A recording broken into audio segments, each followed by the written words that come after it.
The hidden costs of losing muscle. That's what we're going to talk about on today's episode of the Strong and Healthy After 40 podcast. My name is John Agbelusi, your strength coach with over 25 years of experience as a certified fitness professional helping women over 40. I'm here with Dr. Sara Whatley, family medicine physician with an emphasis on integrative health and helping women over 40. So let's get into it, Dr. Whatley. Sara, there is a cost to losing muscle. Sometimes people think of a cost as, what do I have to pay? And that's kind of accurate, right? As we lose muscle as we age.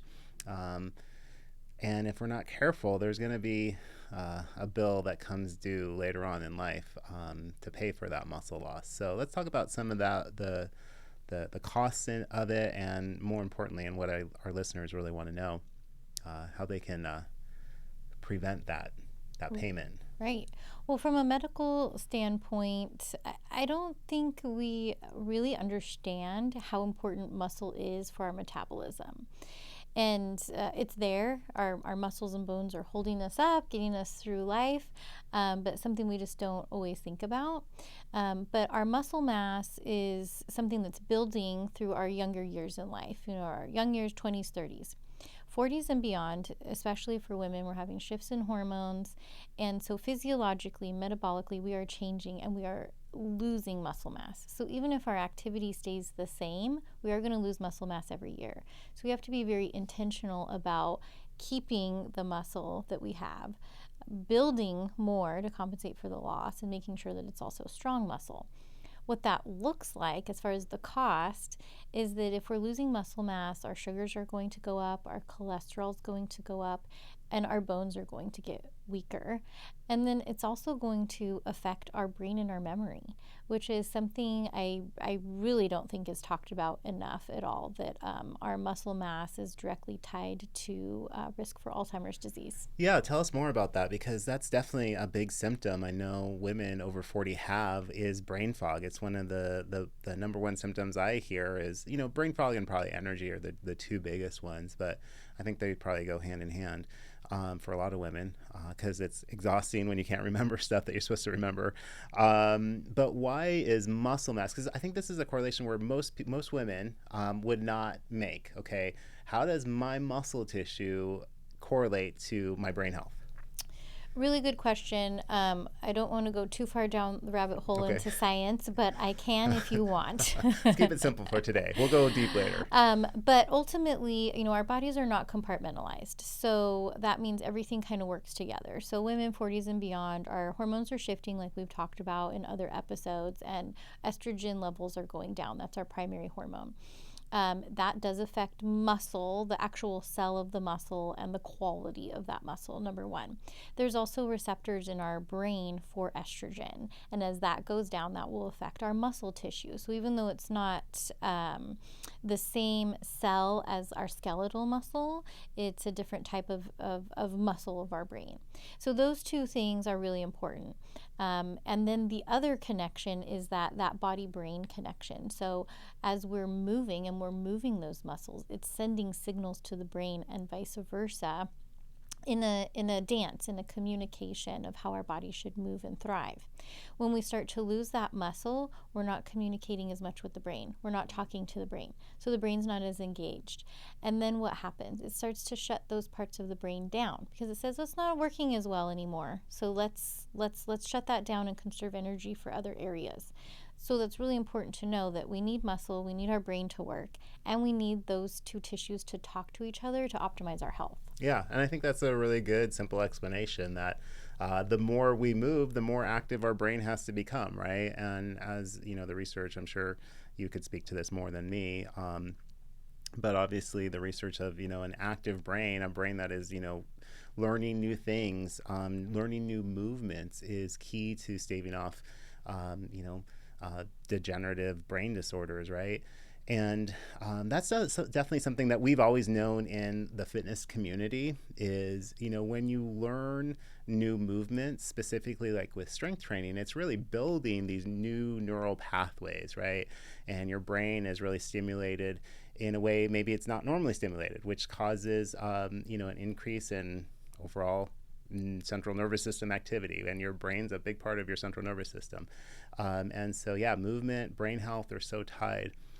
So let's talk about like what are some of the symptoms that women should be aware of that signals like, hey, I'm starting to lose some muscle tissue. Okay, good question. So some things that we may not associate with muscle loss would be joint pain. Okay, that's a big one, and inflammation in the joints. That could be for many reasons, but if we are losing muscle mass, but we still want to move our body, that means that we're going to put more load on our other tissues like tendons and ligaments and things that should not be carrying that heavy load. But it's something that we don't think about because muscle loss is very subtle over time. So if we are having different types of joint pain or inflammation, that's something to think about. I need to strengthen the muscles that are supporting that joint. So that's one that you might feel. So you're talking about joint pain and inflammation. I hear what the term I hear a lot of women coming in is, oh, my doctor said I have arthritis, right? Okay. So are you saying as a doctor that a lot of arthritis can be caused by a loss of muscle tissue? Long story short, yes. Yeah. Mm-hmm. Ultimately. So arthritis would be the bone on bone or breakdown of tissue where bones are rubbing on each other. That's what arthritis is. And it's something that's going to happen over time to most humans in most of our joints, but we may or may not have pain with it. Where the pain comes from is the health of the other tissue around the bone. And so that's where muscle ties in. If muscle is doing the job that it should, then we don't have as much impact on the bone rubbing on each other. If we have weak muscle, then we're asking the bone or the tendons or ligaments or even the cartilage to do a job that isn't ultimately their job. Yeah, and I think that's just such an important point to make because I think a lot of people think of arthritis and joint pain as this kind of chronic condition that they're just going to have to live with, not realizing that, hey, if I could just get the muscles around the joint stronger, I would have a lot less wear and tear on my overall connective tissue. I can really improve the health of the joint and the movement of the joint by getting some of that muscle tissue back. Okay, so that's we're kind of diving deep. Okay, some of the hidden costs that people don't really realize, especially women, of losing muscle is pain in joints, right? And then we talked about brain health. What are some of the other maybe hidden costs, maybe one or two that we can kind of talk about in this episode of losing muscle? Another big one would be weight gain. Mm-hmm. So again, muscle is really tied to our metabolism. How much energy does it take to just sit here and be active? And the more muscle we have, the more energy it takes to keep up those cells functioning when we're just sitting, even if we're not moving our body. And then our muscle mass is also tied into our blood sugar control because there are receptors on our muscle cells for glucose, for sugar. And so less muscle means sugars go up, and then that also impacts our weight. And we're going to see weight gain not in the areas that we're losing muscle. We're going to see it usually in the midsection. Yeah. This is really interesting because, there is kind of this historical trend I always hear with women in their 30s, 40s, 50s, especially 40s and 50s plus, when they start strength training, is like, oh, I started strength training and I feel like I'm gaining weight right away, or the scale's going up, not necessarily that they feel like they're bigger, but more like they are way more. And I think it's kind of and I want to key in on what you talked about, that, weight gain is actually a result of losing muscle, right? And so there's this kind of long-term effect of like, hey, I have less muscle, it's easier for my body to put on body fat, right? But then a lot of women, when they start strength training, they'll see like the scale's actually going up. And I just want to emphasize, a lot of people don't realize that, that initial maybe gain in weight is their body's just replacing some of the muscle tissue that they've lost over the years. And so it's really not like they're gaining weight per se, but maybe the scale's not going down as fast as they want, because as their body's losing fat, if we're doing it healthy, in a really healthy manner, we're also putting on some of that healthy weight that we've lost, which is from muscle. Sure. And this is where data can be really helpful too, like in-body scans, where we're really looking at what is your muscle mass, what is the fat mass, what's happening within the cells, and also kind of stepping back as well and looking at things globally. I do love data, but sometimes we can have too much data. Yeah. You know, I'm weighing myself every day. I'm getting an in-body scan weekly. Sometimes even monthly is, you know, too much, depending on what your program is and who you're working with. We really need to say, hey, this is a transition. I'm asking my cells to shift, and that's going to take time. And especially for women who are dealing with maybe hormone changes or other things, we may not see the results right away, and that can be frustrating. And then we're like, forget it, I'm just going to give up. Yeah. Yeah. But if you are nourishing your body well and working out, eventually we will get the picture. But that also points to some other things that will come up. Well, you probably see when women are working with you and they're just starting and maybe they're seeing the weight go up and, you know, all of these shifts are happening. That's when we fine tune those other foundations and say, okay, well, how are we fueling our body? If you're working out more and you're not used to it, what do we say? We're animals. Our body doesn't like weight loss. It's going to say, we better rev up our appetite. We better eat more. This girl's trying to kill us. and recognizing that and saying, okay, instead of this being a problem or being frustrated, it's a process. And how do I support my body while I'm going through this? Yeah, really, really good point. Okay, so one other cost that I think we should talk about that I think is really important, maybe a hidden cost that a lot of women don't realize until they get, you know, into the later years of life, is a loss of muscle over time really does relate into a loss in quality of life and independence, really. I mean, if we want to break it down to like its rawest component, we all want to be independent. We don't want to have to, you know, I don't want to be in a walker. You know, I don't want to have to feel like I can't have to limit myself in what I can do. Not that, you know, being a walker is not necessarily bad and can be a transitional phase and it can be important but we don't want to stay there, right? We want to get stronger. We want to get our independence back. And so, you know, let's talk about how does a loss of muscle tissue really tie into a loss of quality of life, a loss of independence? That's a really good question and kind of a big answer, but I'll try to keep it small. Yeah. But our muscle mass, again, muscle mass matters. That's how our cells function, our metabolism, our brain. But also it's what holds us up and keeps us going. And sometimes we can take that a little bit for granted. Even getting up, going to the bathroom, showering, putting our groceries away, putting dishes away, picking up a child or a grandchild, but even working at a desk. All of those different activities require muscles. And so over time, if they're subtly decreasing by only 1% a year or something like that, it doesn't seem like a lot until it does. Yeah. And then we say, I can't quite put that thing away anymore, or that kind of hurts me a little bit, or I'm not going to pick up the grandchild. I'm not going to pick up the thing on the floor. And it's so subtle that before you know it, we're doing so much less. Yeah. We're not engaging our body, our tissues mechanically the way that it should work. Our brain's not engaging anymore. And when we really see that is then when something happens. Maybe a small trip that could have just been nothing, we recovered and moved on, is now an injury, a sprain, a fracture. Now we have to use those assistive devices.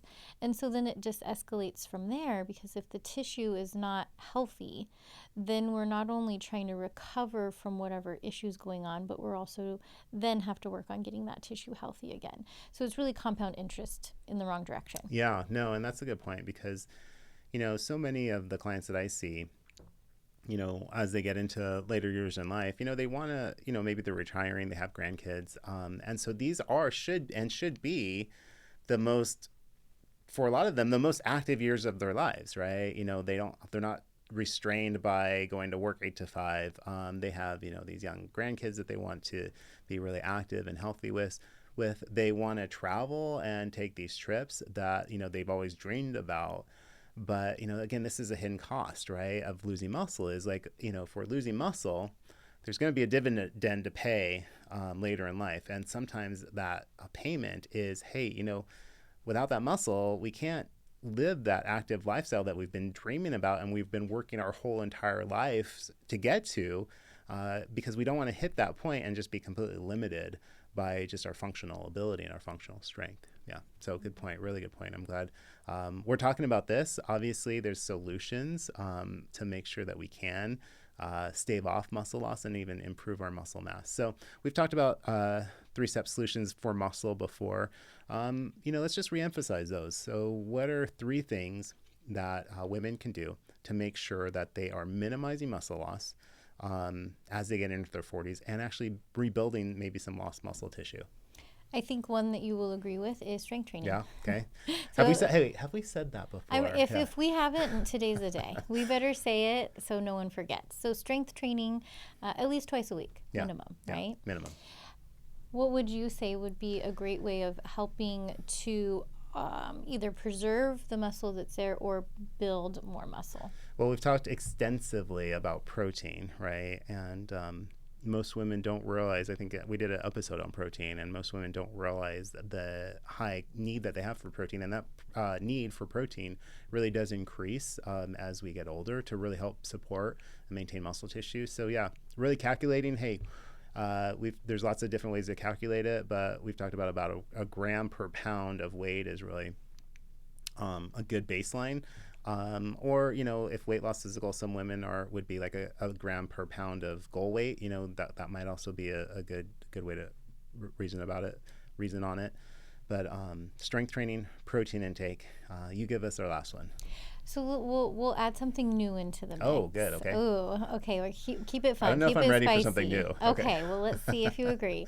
I would encourage some flexibility and balance exercises. Since we've talked a lot about the cost of the loss of muscle mass and how that ties into body movement and brain, after you're done with your strength training session, stretching so that we're flexible, because that tells our body how the muscle and how the joint are supposed to move. So it's doing 2 things. And then the balancing, which is something that you can do while you're strength training. Yeah. Sometimes we are doing things that involve both sides of our body, or sometimes we're doing one side or a unilateral exercise. And that's all ties together. We want to eat the protein to support the muscle. We want to strength train. But if we also start to think about flexibility and balance, then it really brings it all together. Yeah, I love that you brought that up. I love that you're bringing in the programming side of fitness, which is amazing. And something that we definitely work with all of our clients on is, mobility, flexibility, balance. Those are things that really do need to be integrated into kind of a fitness program. A lot of people think about, hey, I'm just going to go push some weights on a machine at the gym. They don't realize that, hey, you're missing out on this opportunity to really build flexibility and balance. And those things really do help your body maintain and build more muscle tissue. So great point. Really well said. So there you have it, the hidden cost of losing muscle and how to prevent it and also reverse it if you feel like you are starting to suffer from some loss of muscle and having to pay a price that you really don't want to pay. So we'll link in the description of this episode some key specific exercises that you can do at home to really build back some muscle tissue, build some strength. Simple stuff that you can do starting today. And make sure to like and subscribe to this podcast and comment below on a question that you have for either Dr. Whatley or myself. Until then, we'll see you.